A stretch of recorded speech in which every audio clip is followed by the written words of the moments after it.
What's up, y'all? Winnie here, and welcome back to the SCP Wiki.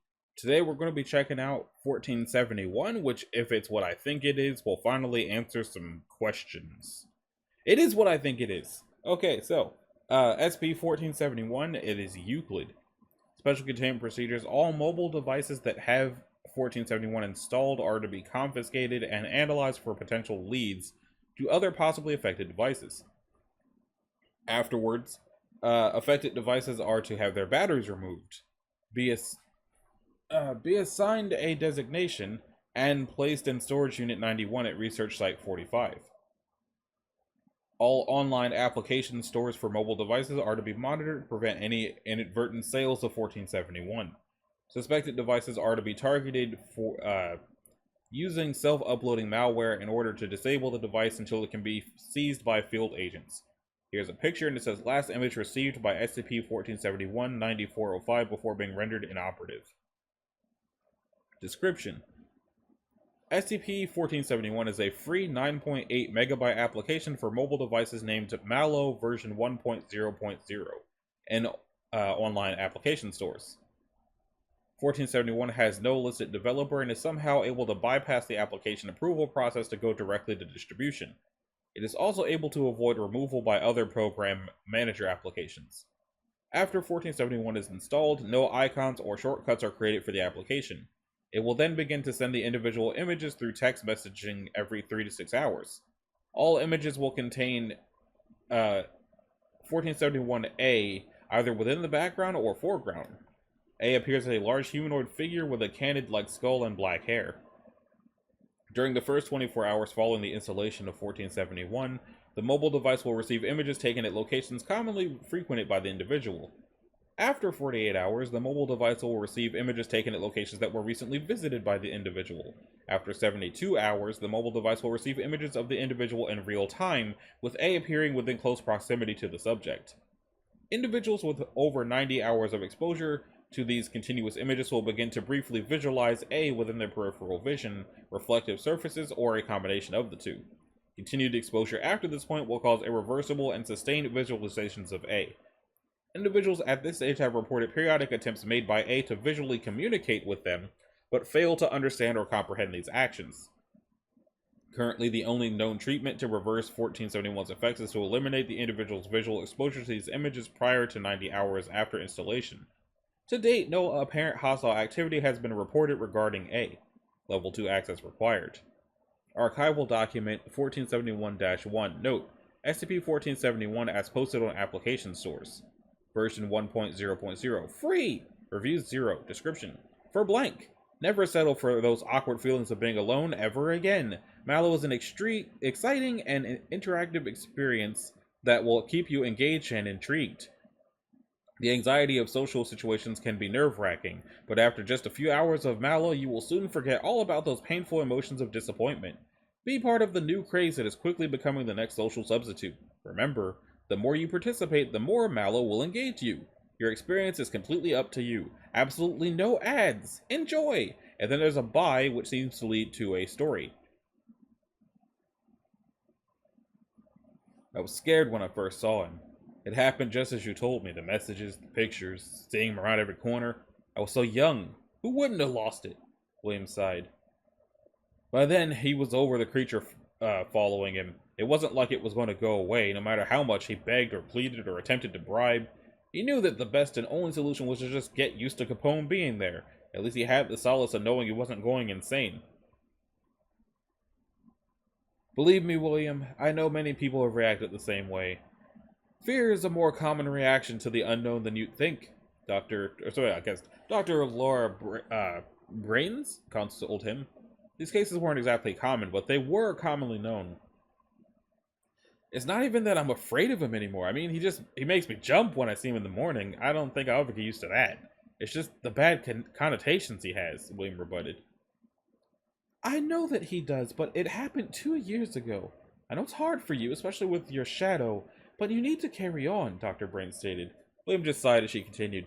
Our session is almost up. We made some real progress, William. I want you to do something for me when you get home. Do you have any homework or anything? I did it all on my break. Good. When you get home, I want you to think back to your first experience and write as much as you feel comfortable sharing. Is that alright? Yeah, thanks for seeing me. It wasn't too long a drive from the doctor's office to home, 5, possibly 10 minutes if there was a train. He always saw the creature in the rearview mirror when he drove, riding in the back seat. It looked innocent in its own alien way, waving to William as he saw it. Despite everything, William found himself talking to it, like one would talk to a dog or a cat about their day when they're alone. It seemed to listen when he talked, and after a while he could swear it understood. It's hard to tell with a face like that, so all there were to go by were various head tilts and waves, and even then, he had to teach it to wave. At least I know you're interested.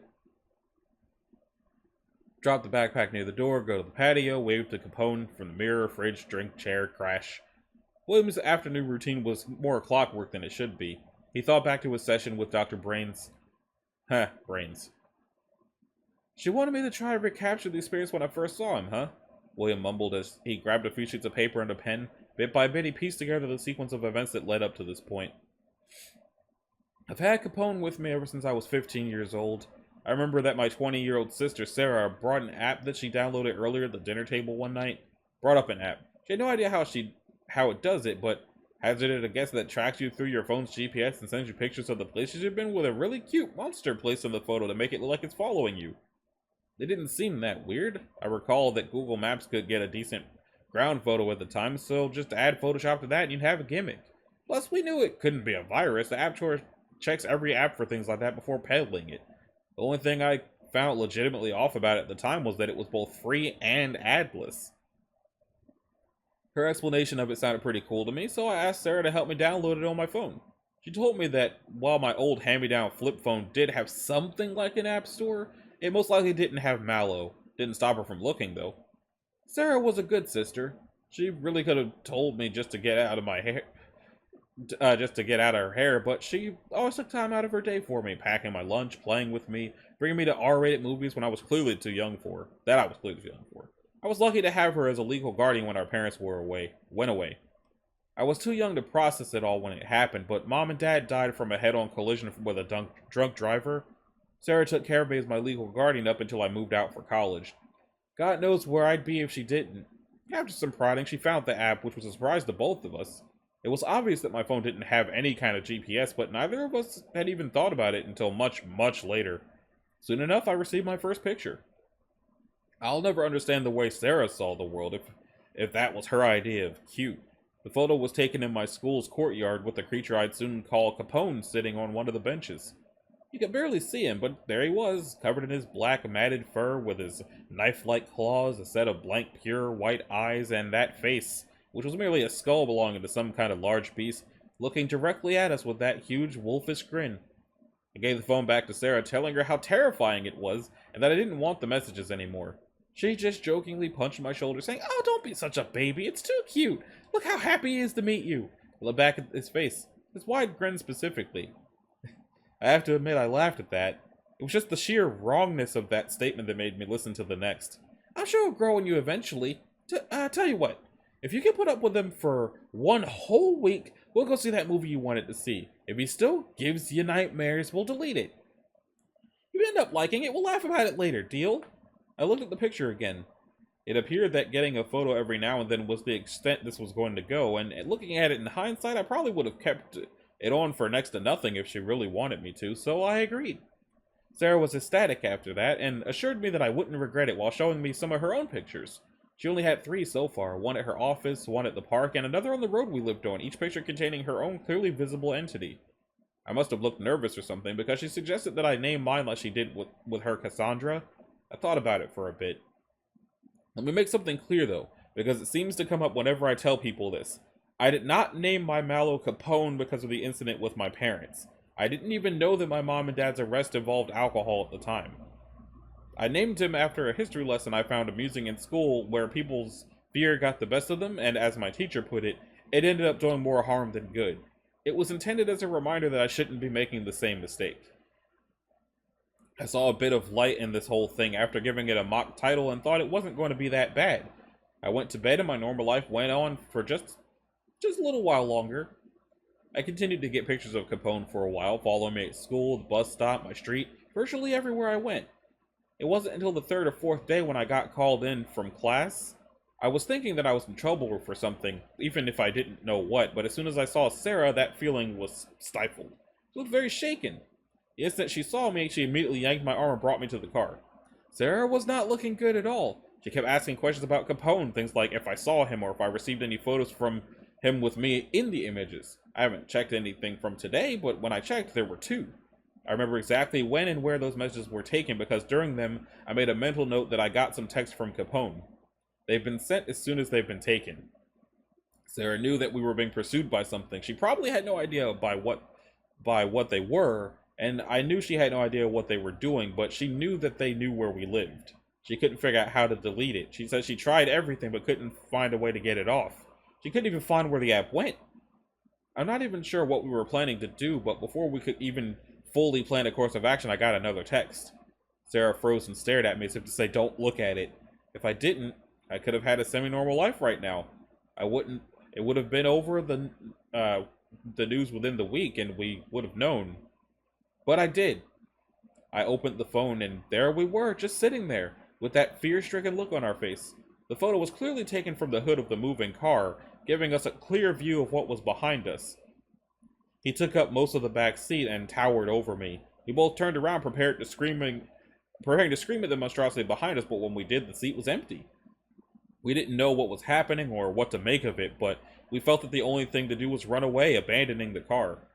We hastily ditched the car, ran the rest of the way to the apartment, and locked the door behind us. We locked ourselves in the bathroom and waited. We just stayed there. Even when we got a message from Cassandra or Capone, Sarah would scream at them, asking why they were following us and begged for us to be left alone. We felt helpless against them. All we felt we could do was just sit in the bathroom and hope they would go away. The room felt like our only safe haven until we were exposed to them for too long.